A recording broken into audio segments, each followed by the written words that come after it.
Welcome back to another Senior Learning Institute's educational moment, where older adults and their loved ones turn for honest and straightforward information. In just a few minutes, you'll enjoy bite-sized, easily digestible nuggets of knowledge, empowering you to make the right decision the first time. So without further ado, here's our founder, certified senior advisor, seniors real estate specialist, nationally syndicated podcaster and speaker, the advocate you can trust, Mr. Ted Gottlieb.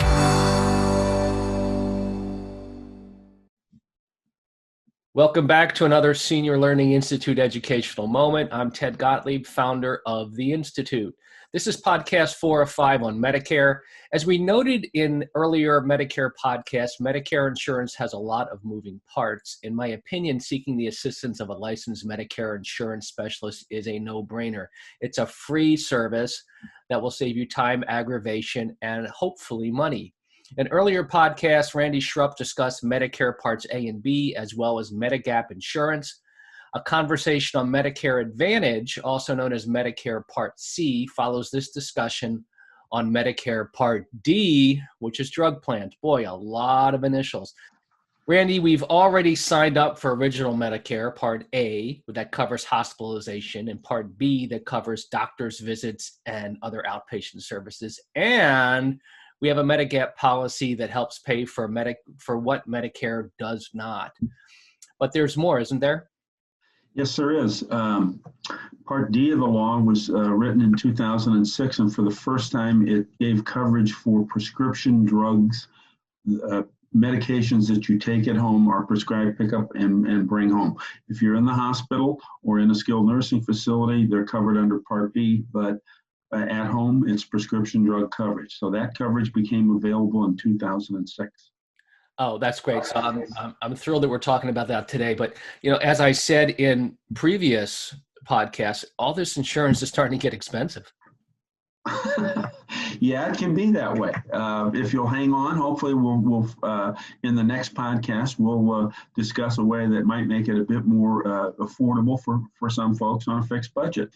Okay, yeah, because I got to think, after a while, if you take a lot of prescription drugs and you don't have a Part D plan, it's going to get expensive. So talk with us about, because you were referencing or alluding to the fact that it's going to start to get pricey. So why don't you maybe elaborate on that? Okay. Prescription drug plans are written by private insurance companies, but they have to follow the guidelines that are laid out by CMS, the federal agency that manages Medicare. So there's a basic formula for a prescription drug plan that says you have a formulary, which is the list of the drugs that are covered by that particular plan. And all formularies by law have to have at least 2 drugs in each therapeutic category. That's a mouthful, but bottom line, they will cover them. The next aspect is that all the drugs are assigned to a tier, which is a pricing tier. And they usually, in most plans, run between 1 and 5. Usually tiers 1 and 2 are generic drugs, either older ones or less expensive ones and a little bit newer ones. And those can usually be obtained for, I'd say, less than $20 if you just go out and buy them on the open market. Then there's usually a brand name drug tier, tier 3, and those would basically, that tier is applied to more expensive brand name drugs, all right? Then there's a tier 4, which is a non-preferred brand name drug, and then often there's a tier 5 for experimental drugs. And each time, if your drugs are in the higher tiers, they carry higher copays, meaning they could get pretty expensive if you don't have insurance. All right, so how often do you hear that I take generics, and they basically cost me nothing, so there's no need for me to think about even getting a Part D plan? I hear that sometime along with folks, some folks turn 65 and they're still not taking any medications. And after I get done applauding and clapping, I say, but at some point in time, you will. There's when they passed the law originally, they presumed and wanted to base the pricing for drug plans based on the fact that everyone would participate.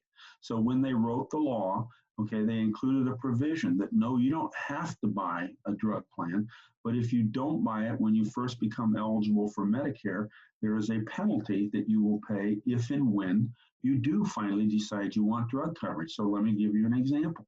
So if I turn 65 and I'm in great health, I run 5 miles a day, I don't take any medications, I say, no, or someone says to me, no, Randy, I don't want a drug plan.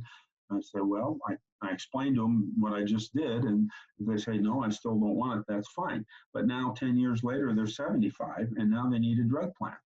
Well, the average cost of a drug plan in the United States right now is around $35 to $45, okay? And the penalty that's applied is 1% per month that you didn't have coverage when you should have had coverage. And that can add up. So at 75, you have 120%. That's 120 months where you could have had coverage that you didn't. So you're penalized 120% of the cost of a drug plan. So you buy for $84, $85 the plan that everyone else is buying for $40. So it always behooves you to try to find a drug plan in some format that you can get in. Now, like Part B, if you have other creditable coverage, and you don't get the penalty on your drug plan. So if you worked until you were 70 and you had coverage through your employer that included medications, there's no drug penalty because you're getting into Medicare for the first time. Well, all right, so that's a lot to digest. But I guess the other thing that I was thinking was that, not all drugs are available in generic forms, like cancer drugs.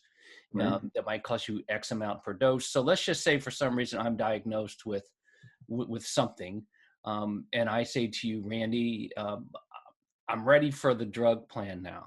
Can I get it when I want it? Is there a qualifying period? Is there a health screening or anything that I have to go through in order to be able to qualify for these plans? No, not for the drug plan itself, but there's a time frame that you can purchase it. You can only buy a new drug plan if you've never had one before, if you have a valid enrollment period. And if you just didn't have it, you might have to, in the past, and now you want it in July, you might have to wait until January to get it during the annual enrollment period, unless you have another valid enrollment period, like you left an employer plan or some other situation. So it's not, I've seen a few people try it. It usually doesn't end well. All right. So, you should seriously consider getting a drug plan when you first become eligible for Medicare. Again, if you have coverage through an employer that includes medications, okay, you don't have to, you wait until you're ready to retire and then, pursue it then. Okay, very good. I appreciate that. So you broke down a little bit earlier. You mentioned some terms like formulary and drug tiers and things along those lines. Help us understand the formularies a little bit, because I know they change and they often change annually. So reviews are really suggested. And then also discuss with us any deductibles, the initial coverages, any other coverage gaps, all those type of things that we need to know. And then finally, we'll then talk about the price of these plans, because there are different plans. They've got initials, don't they? Right. Yes, they do. Okay. All right. So basically, the general format for drug plans contemplates 4 stages of coverage. If the plan that you take has a deductible that applies to the entire plan, these days, if they have a deductible, it's usually around $400, $435. Right? So the first stage of coverage is the deductible stage. If you haven't satisfied your deductible yet, you pay the entire cost of your drugs until you reach the deductible amount. Then you enter what is called the initial coverage stage. All right. Now you pay the prescribed copays that your plan has for the categories for the tiers of drugs that you have. So you start off not paying, or you have to pay everything. Then you start paying a small fraction. Usually copays for tier 1 and 2 generic drugs can be as low as 0. So you actually get them for free. However, once you get into tiers 3, 4, and 5, the copays tend to be like $45 to $70 for tier 3, $95 or $100 for tier 4. And if you get into a cancer medication at tier 5, it can be 33% of the actual cost of the drug. So as you work your way through those stages over the course of a year, the third stage, you go through the deductible and then the initial coverage. The third stage is called the coverage gap. And this is the most confusing part of Medicare. So hang tight and I'll try to help you through it. So once in 2020, the threshold for the coverage gap is $4,020. Once the total cost of your drugs reaches $4,020 for the year, okay, you enter the coverage gap. And now you're no longer paying the prescribed copays, you're paying 25% of the cost of the drug. All right, let me give you an example. I took Eliquis for a while because I had a blood clot in my leg. That's an expensive drug. It costs almost $500 for a 1-month supply. In my plan, it was a tier 3 drug. Okay, so I paid $47 for each month for my copay. Had I been taking Eliquis plus another tier 3 drug that also cost around $400, okay, I would only pay $45 copay for them until the total cost for the year reached $4,000, and then my copay would go up to 25% of the cost of the drug, or about $125 a piece. So that coverage gap, also called the donut hole, is what surprises a lot of people. The other thing that surprises them is how much those prescriptions actually cost. And it's often not discussed. And some people are surprised that Eliquis costs $400 or that Humira costs $4,000 for a 1-month supply, or Stelara costs $21,000 for a 1-month supply. So there are some potential surprises there, and it's something that you should make sure that you understand and you evaluate the plan with each of your specific drugs. And Ted, you also mentioned they change from year to year. That's absolutely correct. Sometimes one insurance company will have levothyroxine, which is for hypothyroidism, underactive thyroid, as a tier 2, and another plan may have it as a tier 3. Well, that's important information for you because the difference is a $0 copay versus a $47 copay. So it's worth the time to look at it each year. Wow. So how do I keep track of the coverage gap, the copays? I mean, it sounds like a huge task. So how do I know where I stand on an ongoing basis? The law, which passed in 2006, says every prescription drug carrier must provide a monthly statement to every beneficiary. So every month I get a statement that says, this month you spent this much on your prescriptions and we spent this much. The total is X. Every month, it usually runs about a month behind, but every month you see that. So you don't have to keep track of it. Your insurance company will, but you've got to pay attention to those statements. So if I'm looking at mine and I say, wow, my total cost for the year is $3,500 and it's only September, it's like, I might hit the donut hole for October, November, and December. The good news is if you do hit the donut hole, it resets every January and you move back to start off in the beginning every year. One thing I haven't mentioned is the catastrophic coverage stage. It's the final stage. If you have someone who's taking, let's say, a couple of 2 different $1,000 a month medications, they're battling cancer or they're doing, some other major disease, all right? There's a provision that says once you've spent, actually it's about $6,200, but there's some discounts that get calculated in there. My clients who reach the catastrophic coverage stage usually have paid between $2,500 and $3,500 in copays for their prescriptions. But once they hit catastrophic coverage stage, those copays go down to like 5% of the cost of the drug. So there's help and rescue for people who are required to take very expensive medications. But the plan was always that the 80-20 rule works in medications as well. They didn't want all the rest of us to have their substantially increased costs for the few of us that are taking multiple very expensive medications. They wanted them to share a bigger part of the burden. It actually works fairly well according to the concept. So, I mean, if this isn't reason enough to have a conversation with you at least once a year to review the donut hole that we've experienced, or to talk with you about the formularies because our prescriptions have changed and so on and so forth, nothing is, because I mean, you and I are walking through this pretty slowly, but my head's starting to spin. So thank goodness that you're out there and you do what you do. Let me ask you this, Randy. Is there anything we can do to keep the costs of our medications lower? And kind of elaborate a little bit more about how this might help us avoid the donut hole that we keep talking about. I'm happy to do it. For the last 6 years, I have been recommending to every person I talk to that you get familiar with goodrx.com. It's a website. And it's literally exactly that, just goodrx.com. That website allows you to look up pretty much any medication, and it will show you the actual retail cost at multiple different stores. So like in St. Louis, it might say at Schnucks Pharmacy, it costs this much. At Walgreens, it costs this much. At Deerberg's, it costs this much. That cost is relatively close to an insurance company's overall cost. What people find when they do that, it gives you a sense of perspective about how your medications work.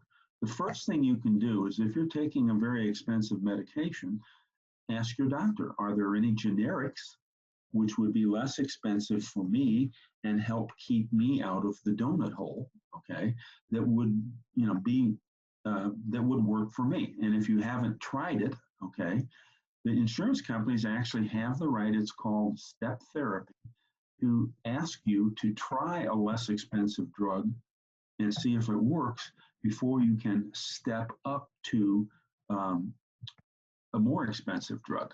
That's really the first one. The other one is to use that goodrx.com.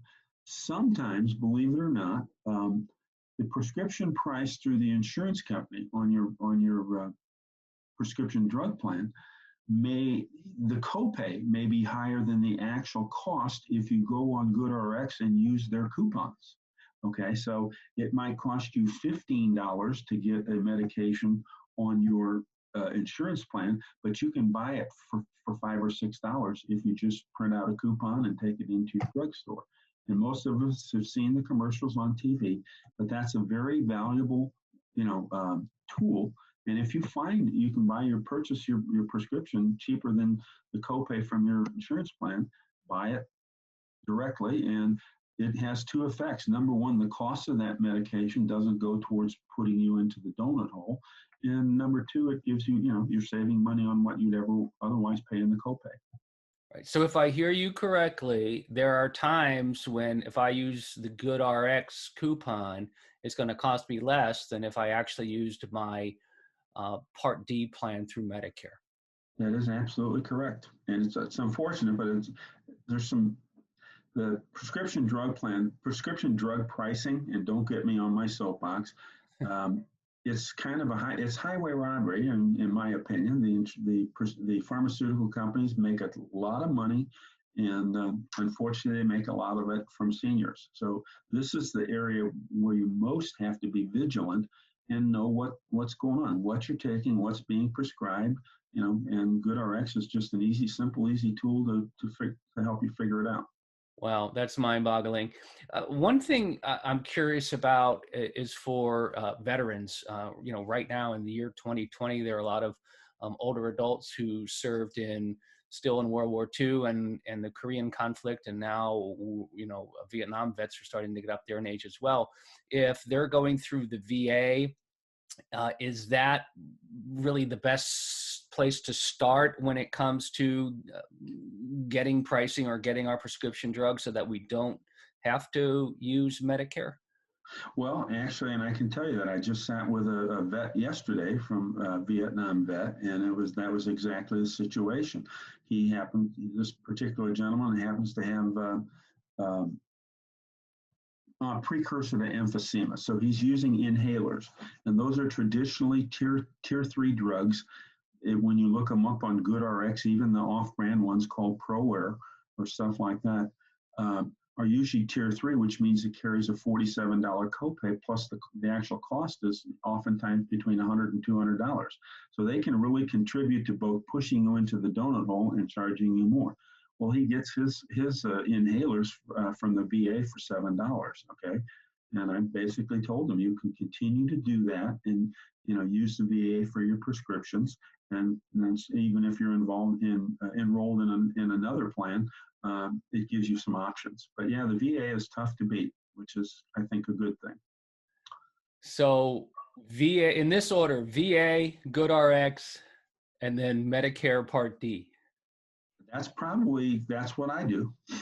And I'm not eligible for VA, but I've got one medication that I can get cheaper by not using my insurance plan.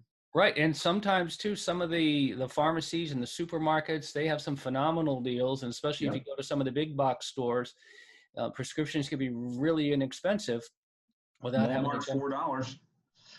Right. They have a list of medications, typically, tier 1 medications, and insurance or not, you can walk in there and you can get it for a $4 copay for a 1 month supply. So yeah, those deals are out there. This is the most extra expense fraught area in Medicare, in my opinion. Is you've really got to be vigilant about your medications and what you're paying for them. And make sure that, I get it all the time. People are like, you mean there's nothing else I can do? I have to pay $100 copay? Yeah, that's a tier 4 drug. There are no generics. It's only been, it was just approved by Medicare last year. And if that's what your doctor says, yeah, you're going to have to bite the bullet and go with it. All right. Well, I think that is a good place to stop in regard to Medicare Part D. That was awesome. I appreciate that. And also, Randy, I learned by repetition, and we've had now 4 out of our 5 conversations about Medicare. So do me a favor and summarize all that you've shared with us thus far. I'm talking about original Medicare Part A and Part B, Medigap insurance, and then also Medicare Part D, and really, what each covers and the costs that are involved, total as to what I can expect on a monthly basis when I retire at hopefully age 65, but probably it's going to be 70. Okay. First of all, once you actually do retire, if you either at 65 or later, the first thing you want to do is make sure that you arrange with the Social Security Administration to get your Medicare Part B. That's very important. Once you make that arrangement, they're going to charge you a minimum of $144.50 per month for that Part B. And if you made a lot of money in your working life, they could charge you more, up to almost $400 for Part B. That's your first step, all right? I'd say 85% of the people, or at least 80%, only pay the minimum, $144.50 a month. So now you've got Medicare Part A and Part B. You've got your foundation. So now if you choose to buy a Medicare supplement to cover those things that A and B don't cover, the deductibles, the copays, and the co-insurance for your medical treatments and hospitalizations, all right? Most people who buy supplements will buy a Plan G these days. Those for a 65-year-old tend to run about $130 to $160 per month, but they will basically cover pretty much everything that Part A and Part B don't cover and pay all your copays and co-insurance. You can scale down with like a Plan K or an L or an N, and it might save you $20 a month, and you only take on a little bit of additional risk. But that's the price in that area. Drug plans currently, I said the average for across the nation is around $40 right now. I have like 5 or 6 different drug plans that I personally sell, and they range between $29 a month and about $85 a month. And it depends on what medications you take and how all the things work together. So when you add it up, you're going the traditional route of Medicare, $144 for Part B, let's say around $150 for your supplement, and let's take an average number of about $55 to $60 for your drug plan. That's what you're going to pay. That's hopefully will whet your appetite that there is a less expensive way. And that can be, it's called Medicare Advantage, and that's going to be the subject of our next talk. Yeah, and that sounds really appealing to me because going the other way is really going to cut into my entertainment budget. So I mean, Yes, may not be eating out as much as I thought. So that's a good place to stop. So let's set the tone. Our next podcast, our next conversation is going to be on Medicare Advantage plans, also known as Medicare Part C, and we hope that you all tune in to listen to that, and then that'll wrap up Medicare for us. And then obviously at any time you can reach out to Randy and ask his opinion or ask for his insight. And Randy, if folks want to do that, remind us as what's the best way for them to get in touch with you. Either they can call me at 314-496-0140, or they can email me at Randy_Schrupp, that's SCHRUPP @MSN.com. That's great. And you also have a website. It was SchruppSeniorServices.com. And if that's currently under work. All right. Well, we're going to be updating that website. Oh, good. All right. But that domain name is going to work. So if you forget that or need a reminder, go to the Senior Learning Institute website, and there is a link there for you to click on on the resources page. So please utilize that. And there's a lot of good information on that. So at this point, I want to say thank you again for listening to this Senior Learning Institute educational moment. At the Institute, we strive to provide straightforward and unbiased information, the information you need to make smart decisions the first time. Our whole goal is to connect older adults and their advocates to the resources they need, from staying put to selling the home in any condition, estate and financial planning, care providers, estate sales, cleanout services, you name it, anywhere in the U.S. It's a completely free service and free resource, so please utilize it and share it with your friends. To learn more, visit us at theseniorlearninginstitute.com. Until next time, I'm Ted Gottlieb, Certified Senior Advisor, Seniors Real Estate Specialist, and founder of the Senior Learning Institute.